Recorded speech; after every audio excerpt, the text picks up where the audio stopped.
क्या आप जानते हैं भारत की आज़ादी की शुरुआत कहाँ से हुई थी? दिल्ली के दिल में लाल पत्थरों से बना एक विशाल किला खड़ा है। हजारों सैलानी इसे देखते हैं, तस्वीरें लेते हैं, लेकिन बहुत कम लोग जानते हैं कि इसकी दीवारों में मुगल सल्तनत, विदेशी आक्रमण, क्रांति और आज़ादी सबकी कहानी कैद है। इस कहानी का नाम है लाल किला। 17वीं सदी मुगल साम्राज्य अपने शिखर पर था। बादशाह शाहजहां, जिन्होंने ताजमहल बनवाया, उन्होंने राजधानी को आगरा से दिल्ली लाने का फैसला किया। नई राजधानी बनी शाहजहानाबाद, आज की पुरानी दिल्ली, और इसी राजधानी के लिए उन्होंने एक भव्य किला बनवाया। 1638 में लाल किले का निर्माण शुरू हुआ। करीब 10 साल लगे और 1648 में यह किला बनकर तैयार हुआ। किले की दीवारें लाल बलुआ पत्थर से बनी थीं, इसीलिए इसका नाम पड़ा लाल किला। ये सिर्फ किला नहीं था, ये था मुगल बादशाहों का शाही महल। लाल किला मुगल साम्राज्य की शक्ति का प्रतीक था। यहीं रहते थे बादशाह, यहीं लगते थे दरबार। दीवाने आम में आम जनता की फरियाद सुनी जाती और दीवाने खास में राजनीति के बड़े फैसले होते। यहाँ बने रंग महल, खास महल, मोती मस्जिद, नहरे बहिश्त, स्वर्ग की नहर कहा जाता है। इस महल में पानी की नहरें बहती थीं, फूलों की खुशबू रहती थी और सोने चांदी से सजावट होती थी। लाल किला मुगल शान का सबसे बड़ा प्रतीक बन गया। लेकिन वक्त हमेशा एक सा नहीं रहता।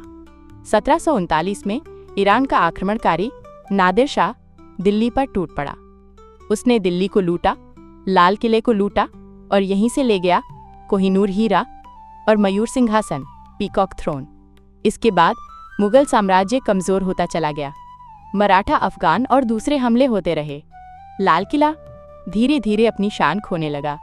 19वीं सदी आते आते अंग्रेजों ने भारत पर कब्जा कर लिया। 1857 में भारत इस क्रांति का केंद्र बना। लाल किला अंतिम मुगल बादशाह बहादुर शाह जफर यहीं से विद्रोहियों का प्रतीक बने। लेकिन अंग्रेजों ने क्रांति कुचल दी। बहादुर शाह जफर को गिरफ्तार किया गया और रंगून भेज दिया गया। इसके बाद अंग्रेजों ने लाल किले को पूरी तरह अपने कब्जे में ले लिया। कई इमारतें तोड़ दी गईं, महल को बैरक बना दिया गया। लाल किला अब एक शाही महल नहीं, अंग्रेजी फौज का अड्डा बन गया। द्वितीय विश्व युद्ध के बाद 1945-46 में यहीं लाल किले में आजाद हिंद फौज के सैनिकों पर मुकदमा चला। नेताजी सुभाष चंद्र बोस के सिपाही यहीं कटघरे में खड़े किए गए। पूरा देश उनके समर्थन में उठ खड़ा हुआ। यहीं से अंग्रेजी हुकूमत की नींव और कमजोर होने लगी।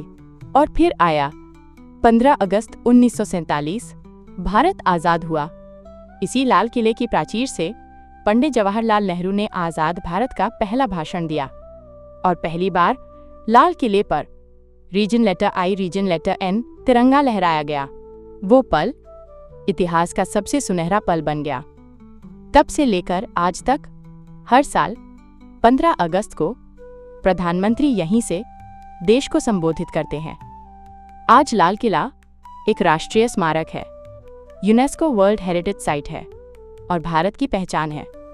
यहाँ रोज हजारों लोग आते हैं, लेकिन ये सिर्फ देखने की जगह नहीं, यह एक जीता जागता इतिहास है। ये हमें याद दिलाता है मुगल सल्तनत की शान, विदेशी आक्रमणों का दर्द, क्रांतिकारियों का साहस और आज़ादी की कीमत। लाल किला सिर्फ पत्थरों की इमारत नहीं, ये भारत की आत्मा है। ये गवाह है राजाओं का, लुटेरों का, अंग्रेजों का और सबसे बढ़कर आज़ाद भारत का। जब भी तिरंगा लाल किले पर लहराता है तो पूरी दुनिया जान जाती है ये देश गुलाम था, लेकिन अब हमेशा आज़ाद रहेगा। जय हिंद।